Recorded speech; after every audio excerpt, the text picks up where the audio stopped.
of my round panel cookers, I call them.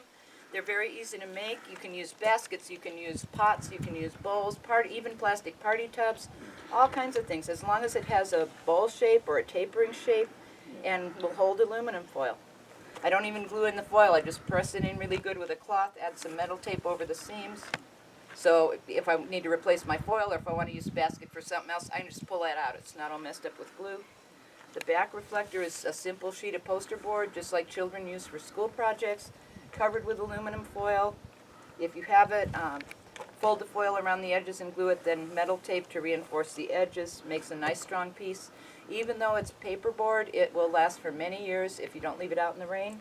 And you can use it with all kinds of things. In a little while, we're going to do one with just a simple turkey aluminum roasting pan base. This is a really good way to make a solar cooker. We're using a dark pot. This is old-fashioned speckleware. You can use black backpacker pots. You can also use the modern black cookware that has a clear glass lid. As long as if your food is white, it really, like rice, it helps to have a black lid. But you can use glass lids. Can you use non-stick? Can you use what? Non-stick. Yep, as long as it's dark. Dark is the key.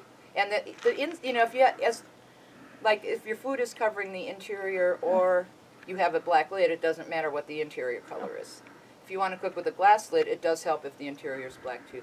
You can get cast iron heated to really hot temperatures in these. You can actually slowly sizzle meat. You can't quite do a rare steak, but you can slowly sizzle a sausage or slowly sizzle a patty.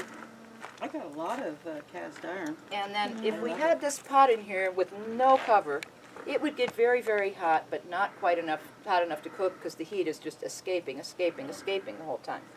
This glass cover, which is 2 Pyrex bowls, which have a little lip that you can bind or clip, make a wonderful cover for the pots they'll fit. For the pots that won't fit, we use the kind of bags that some people cook turkeys in at Thanksgiving. I don't like them for turkeys, but they're great for solar cooking. Then you can reuse them over and over. When you're done cooking, turn the bag inside out, rinse it a little if it got food on it, let it dry. And Camille knows a lot of people who use cooking bags because they don't have the glass. It works fine. But you just need something to hold that little bit more heat. I'm actually going to stick a rock here too because we have this on a turntable and I don't want the wind. You have to watch it. If you use turntables, I buy them at thrift shops. You have to rock it a little bit or the wind will come along and just spin your cooker around. But we've got it aimed good. Our beets are cooking. Now we're going to go in the house and do some measuring. We're going to make a cake and cornbread and a beautiful garden pie for our lunch.